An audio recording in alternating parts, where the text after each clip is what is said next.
Hi, I'm Andrew. Welcome to One Shots Tavern, a TTRPG podcast where we seek out new ways to tell your stories through different systems and games. And today we are joined by Colin of By Odin's Beard RPG, creator of Runecairn, and We Deal and Led. Colin, thank you so much for being here with me today. I am really excited to get into a lot of your work and hear your story and stuff. Thanks for having me. Glad to be here. Glad to talk about role-playing games. Absolutely. Help me out. When did you launch the Runecairn Warden Saga Kickstarter? Was that like a year So that ago? was January of this Oh, year. wow. Okay. Yeah. This was actually Runecairn Warden Saga remastered. Right. So the first version of Runecairn Warden Saga came out in 2022. Okay. And that was a co-publication with Exalted Funeral. Mm-hmm. And then I wanted to do an updated version like that I would fully publish myself. So that's what I did with remastered. Yeah. So let's wind back the clock. Runecairn, your first bigger production, or what was your first foray into the publishing space? I did two 5e adventures back in 2019. I released the first one. It's called The Howling Caverns, and it was a horror adventure inspired by Ravenloft. Okay. That started out as me running a Ravenloft-like adventure for my players, and then I packaged it up. I was running in Pathfinder then, Mm-hmm. but I packaged it up as 5e, and then published that first, and then I did a print run, and then I did a sequel to that called Colossus Wake. Same world, but slightly different focus. It was it was inspired by Shadow of the Colossus, Yeah. the video game. Very cool. Yeah, and then from there, that's kind of where I've left 5e and moved over into carrying it into the odd systems or inspired or hacked systems like Runecairn, and that's where I designed Runecairn, my own system.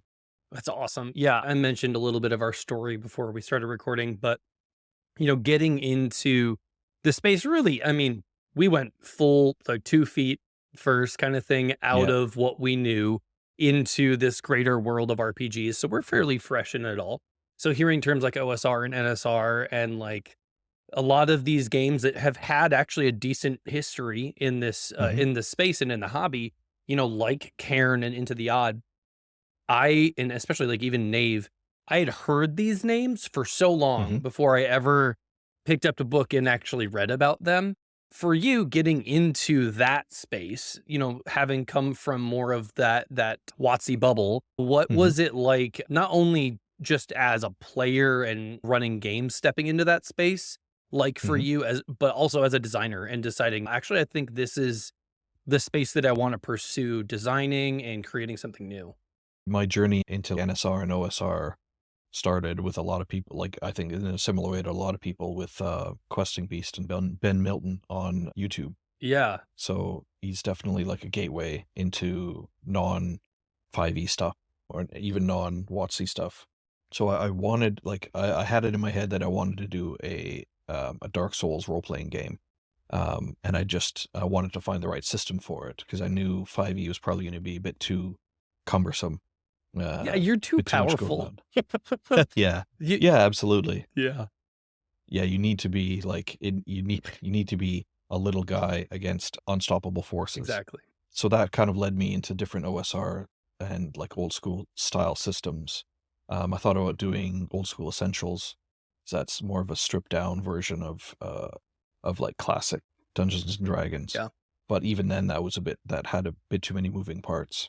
So the Karen caught my eye, and the cover caught my eye first of Yeah. all because it's such a stunning cover, I really evocative. Yeah, even in so I like I mentioned, I launched a game called Battle School and I did all of it in Mhm. pixel art and it's all black and Mhm. white. And I was like, Cool. because especially I'd seen covers like Karen and I'd Yeah. seen a lot of this like 80s retro vibe, and it just, Mhm. especially in that zine format, it just does something else. It does Yeah. something special, and to bat, it's cheaper to print black and Yeah. white.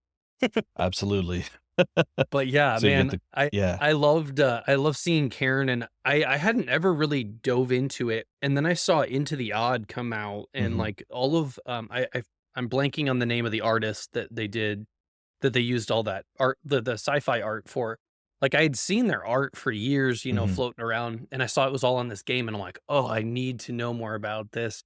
I watched some Yeah. actual plays, and that was still like back when I was mostly insular to 5e Mhm. and D and D, and so I didn't really ingest the system too much. I was like, ah, it's really loosey goosey, whatever. Like I like my crunch, which is not how I talk really anymore at all. Yeah. Um, but then, I was like, "Okay, cool," and then I moved on. And then, in the last few years, I've just heard so much more about them, and then obviously backing Runecairn, having heard about it for a while, just by reputation, since you first launched. I was like, 1, the cover's beautiful.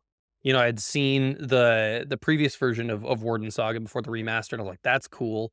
And then I was Yeah. familiar with Crom as an artist. As you can tell, I am Yeah. drawn to books by art. Yeah. Um Awesome. and, I was just like, "This is so dope." So, for our listeners who are not familiar with it, because I have had the pleasure of Mhm. reading through the book, um, Mhm. give me the con pitch, right? Just the person that just Mhm. lingers a little bit long in your booth. Yeah. They clearly wanna know more. Yeah. Hit me. So Runecairn's a two-player Norse fantasy Souls-like TTRPG. So it's set in a world of Norse mythology based around the Viking Age, so like about 900 to about 1200. And you play an adventurer who's woken up in this new world, who's lived a life, but now has been reborn into this world, and a world after Ragnarok, where the previous world has been destroyed, the gods are dead or missing, and everything's been reborn into this like new green wilderness that still has kind of traces of the old world left behind. So you have to navigate this new world, and basically forge your own fate and forge your own um, uh, kind of purpose, because what you were before uh, doesn't like no longer matters. Now you can choose what you want to do for yourself because you're kind of free of the skein of fate, and you could carve it for yourself to carve your own fate. That's awesome. I love that. And I remember, I'm not sure if you're familiar, but, Spencer Campbell made his game, Hmm. Rune, a Hmm. solo Dark Souls game. I that was one of the Yeah. first games that I took the plunge into, the solo RPGing Hmm. space, and I loved being able to play in his world of Oberon and just kind of experience that gameplay of what I thought was unique to only video games. But, Hmm. in, as if time had been rewound and, the game had came first. Yeah. And even reading through Runecairn, just like all of the obvious inspiration is, it takes on a life of its own. I think that wonder, at least for me, when I first got into RPGs, it was in high school, and I was like, wait, I can do anything? Like it's like Hmm. those worlds that I care so much about, but I can do anything. And it kind of brought me back to that because it was a play experience that I don't often get at the table, Hmm. that I have had somewhere else, but I couldn't do anything. And so like that idea of a two-player experience that's balanced for that, that's Hmm. designed for that kind of intimate one-to-one relationship is something that's deeply interesting to me. Because even and this is absolutely zero shade to Spencer's work, I'm a huge fan, but the only thing that I didn't love about Rune was that I was alone. Because Hmm. I play games to be with people, but Yeah. you don't get that feeling of a Dark Souls kind of environment with, 6 adventurers that can all, drop a sun on their enemy, Yeah. and, like, that's terribly uninteresting, to Yeah. creating tone. A big thing that I talk about is the, very common saying of boundaries creating the environment for creativity, right? So, like, for Hmm. you, when it came to, early on with Runecairn, because this was a remaster, but early on when Hmm. you were starting on this project, what were some of those intentional things that you set for yourself, that really help you build it to what it is today? I think the like building on Karen and the what Karen and Into the Odd as well have are the are principles that kind of are foundational to the game. like principles for the players, principles for the warden, and what I added, principles for the world. Mm-hmm. So to give a bit of like lore and flavor into that. But that kind of determines how you navigate the world, and as the warden or as a player. Um, so like fiction first, like stuff that like common sense stuff. So like if something is impossible, then you just can't do it. Yeah. Doesn't matter how well you roll the dice. But I got a 20. And yeah, exactly. And if something is like, if something makes sense, then you don't have to roll for it. Right. It just happens. That sort of stuff. And I think that helps focus things a lot. And while I'm not going for realism, it helps speed things along. You don't have to worry about the minutia of rules and mechanics. Um, like they're there to kind of make a better experience and facilitate a better experience. And it's not just rolling the dice that's important. It's like kind of what the story, like what story you create together. That's why it's cool having like one player and one GM, in that you're kind of crafting that story together.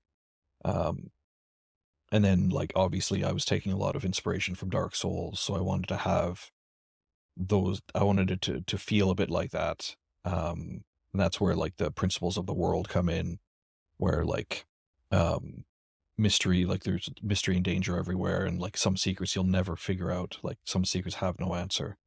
And like if you fail trying it one way, then try a different way, or come back later, that sort of thing. Yeah, I mean when I was reading through it, I think that some of the stuff that stood out to me was the places where you went into to like lots of detail and complexity were often, Hmm. always in favor of the story and the world building, but you also left, like you're saying, so much up to vibes, just Yeah. the feeling of it.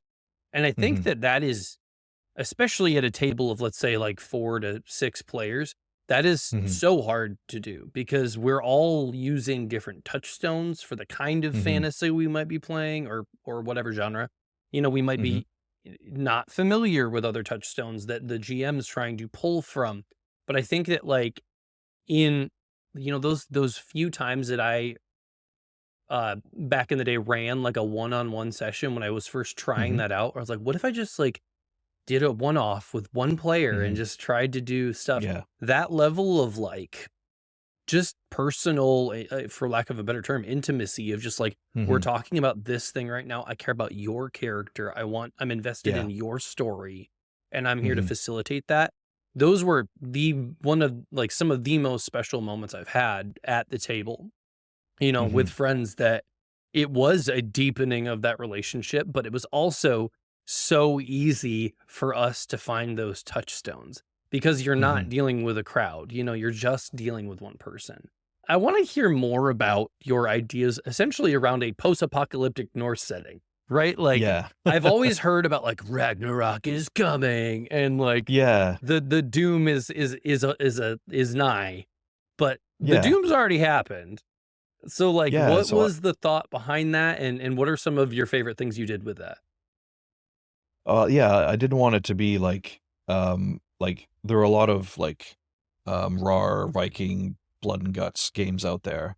And so I didn't like, I wanted you to be able to play that game if that's what game you want to play. Mhm. But it's also like a bit more pastoral, a bit more contemplative and explorational. So kind of taking some like tonal inspiration from Dark Souls, where it's like it's a world on the decline, but for my world, it's like it's a new world. So because like because the ruins of the old world everywhere, and there are like remnants of the old world. So you're navigating this like green new world, and like you don't know like where things sit anymore. Like you don't know the power structure. Like before there were gods, and there were like Jotun, um and there were like terrific monsters. but are they still alive? Are they still out there? Like so things are up in the air. So it's like a new experience. You're also like living a new life. Yeah. So your past life, you have memories of it, like memory fragments of it, depending on kind of how you approach the character. So it's like experiencing a new world, and like it's more about exploration. Hmm. Um, but also like because like most role-playing games are post-apocalyptic in some way or Right. another, like delving through ancient civilizations and going Yeah. into dungeons and that sort of thing. So doing it this way, but having like having touchstones of the previous world and like how things have changed and that sort of thing. Yeah, I mean, even being like I'm not crazy into Norse stuff, but like I've Hmm. loved Norse fiction over the years. I really love the Norse mythology book that Neil Gaiman did. That's Hmm. phenomenal, and it really like Yep, made me go like, absolutely. oh yeah, like this is just so interesting. I think one of the things when I was reading through your book was when you said that Jormungandr was dead, and I was like, Yeah. "Wait, what?" Like it was that moment of like, "Oh, I'm familiar with like a Norse book and like, oh, it's another Norse inspired setting," to Hmm. like being something special that was like different, and it added again that Hmm. wonder of like, "Wait a second. We're breaking the rules. Like we've established tone, we've established the Hmm. setting, but we're breaking some of those rules of like, well, wait, what does that mean Yeah. for this world? And what does that mean for me as a player? And do I, as as a character, have that understanding of what the implications of that could be? It just added a lot that I didn't expect from a game, that was another Norse game for lack of a Hmm. better Yeah. term. Yeah, absolutely. So yeah, I'm a huge fan of the setting and tone there. When it came to working on this, I mean, you've been doing this now for, you said 2022 was your initial launch? So the first Runecairn book that I released was like a zine, Yeah. and that was in 21. Okay. So it So you've started been off as going like for a three series of years on it. yeah, yeah. What's I mean, where are you? Because I'm looking at my own launch coming up here, Hmm. and I'd love to talk a bit about like doing a remaster and Hmm. supporting a game and building a community around that game.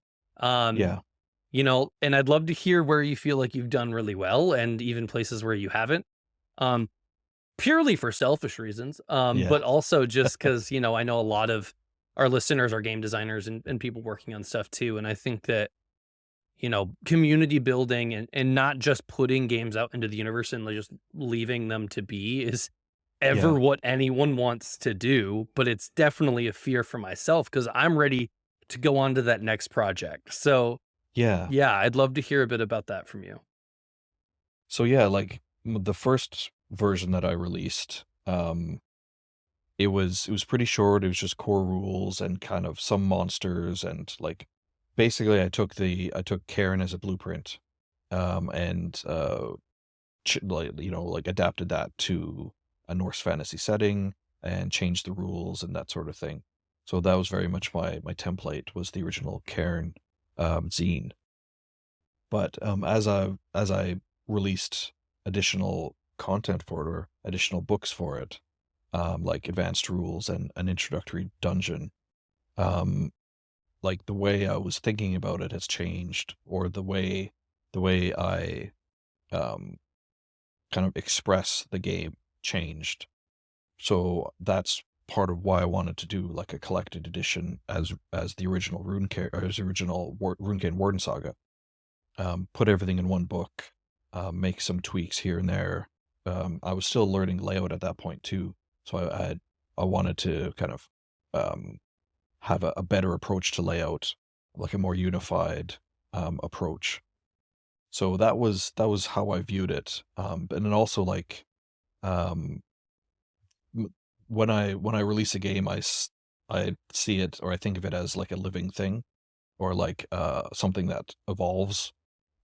Because as I'm writing additional books or additional material, I'll think about what's in, like I'll refer back to the original book, I'll say, oh, well, this wasn't very clear, or Yeah. obvious, like there was an error here, that sort of thing. So it's like refining it, and making it clearer and easier to use. And then obviously like putting those updates back into PDFs. If I do a new print run, it'll have all the fixes in it, that sort of thing. So that's how I tend to approach things. I know that's like some people like to have one finalized book and then that's it, and then it'll be it's like errata or Yeah. updates that you can like slip inside the book. Um, and I know that people don't like, and I don't like buying books multiple times. Yeah. Obviously, like yeah. So it's a balance of that. That's why when I wanted to do a remaster of Warden Saga, I wanted to make sure that this was going to be it for a while. Like Yeah. anything new would have to be in a separate book. So I wanted to make sure that everything was as clear as it could be, and all the errors were gone. But Yeah. obviously, like, however, like as many times as you go through it, as many times as you've got editors looking it over, there's always going to be stuff that you miss. Always. Especially like the real test is when you actually have it in print in your hand and you find an error. So that's when you'll find the most errors, is when you're actually looking through the final printed version, Yeah. which is very frustrating. So, like I was saying, with the piece of like community building, and you've had this Hmm. game out now for 3 years in some way, shape, or form. Yeah. Um, that comes with it. Obviously, lots of people speaking into it, but also you were building a crowd and a community around this Hmm. game, that people that latched onto it early, that came back for more, that came back for those adventures that you were adding, and then Hmm. eventually additional additions and revisions and stuff. Um, what was your strategy on community building? Like, did you just start out with was the very first zine kickstarted, or was that just a thing you threw out into the ether? Or what was the Yeah, that was just kind of like put it together and self-published it. Okay. Just did a small print run. I can't remember, like maybe 100 copies or Hmm. so. Um, because zines are, at least in the UK, zines are pretty economical Yeah. printing, especially in black and white. Um, so yeah, it was just that was kind of that initial release. Um, and I think because building off of Cairn, because Cairn was released with a CC by Yeah. SA license, so Creative Commons, you can use any of the text in it as long as you share it alike, like share it with the same Hmm. license. So that meant Runecairn was CC by SA as well. And Cairn had an SRD, like a system reference document website that had all the rules listed that you could access. So I built the same thing for Runecairn. Hmm. So Runecairn, the core rules are all available for free on the Runecairn website.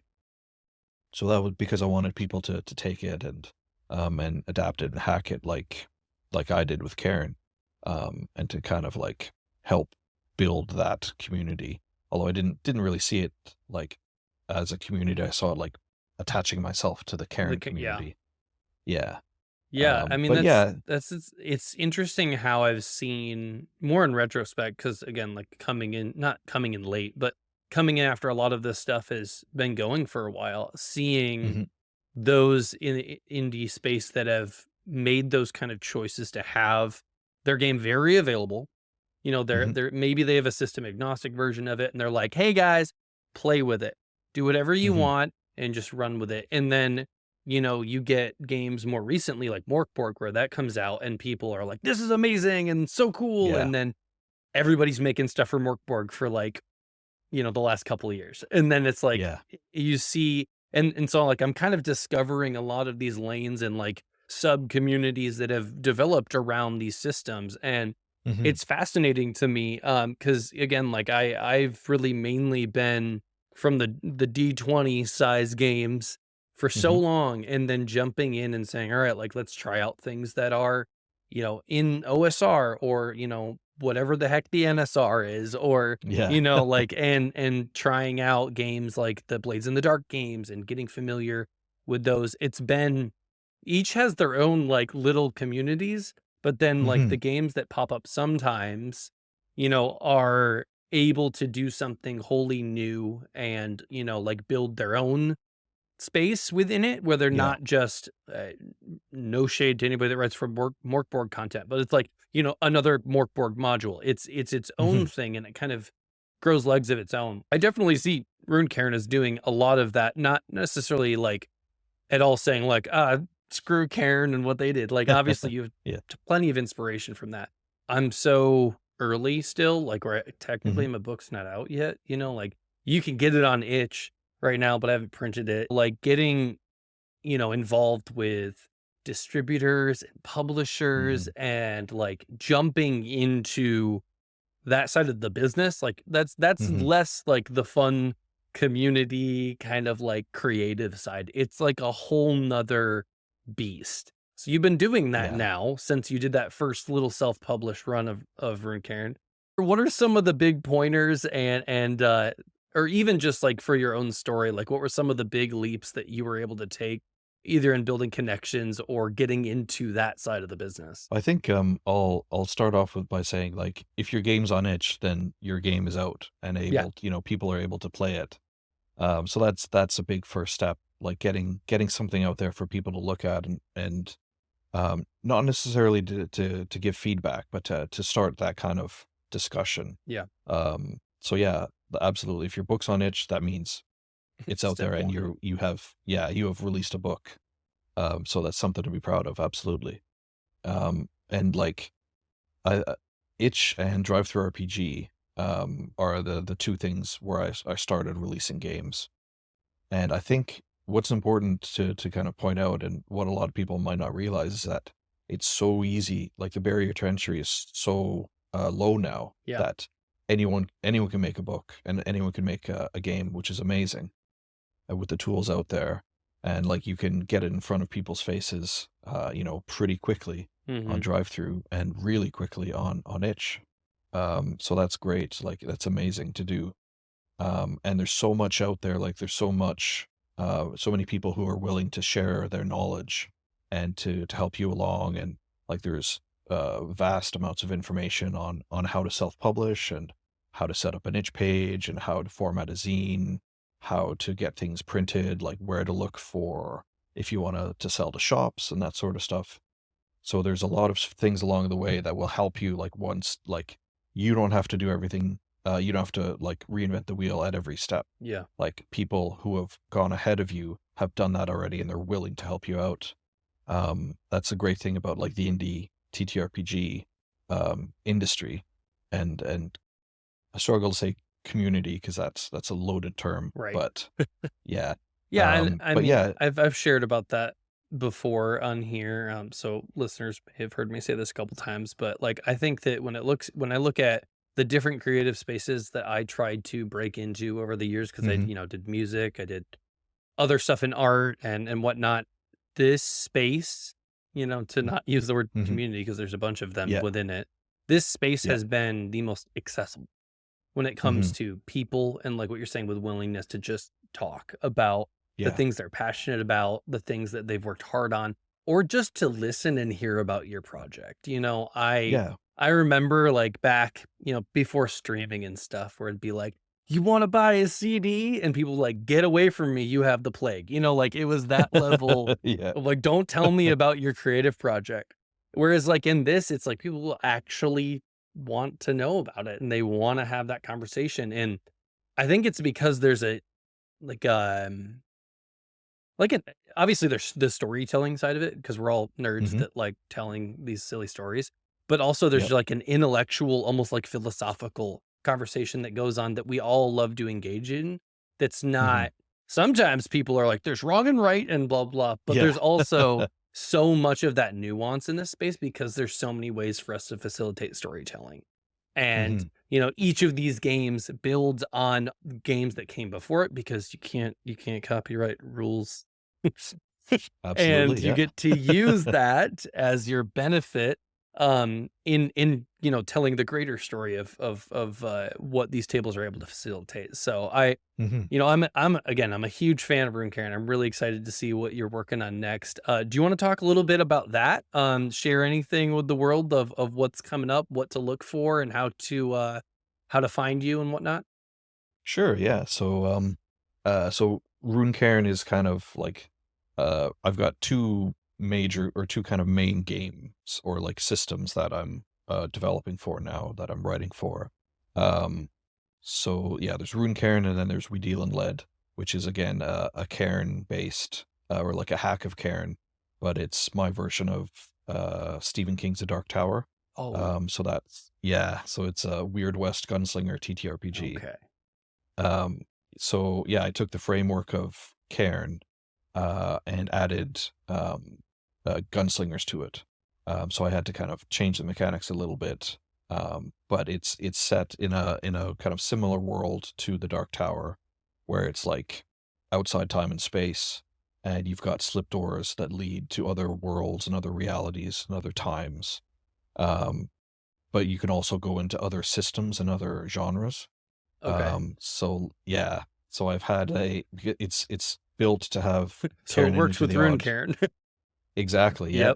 Yep. I ran a group of gunslingers through the introductory adventure Beneath the Broken Sword. Yeah, And that was a lot of fun. that's cool. Just seeing how they break things and seeing how It's like just the classic situation of like you're sitting there, you've got your action figures over here from yep. Marvel, and you got your ones from DC, and you're like, what if I put them together?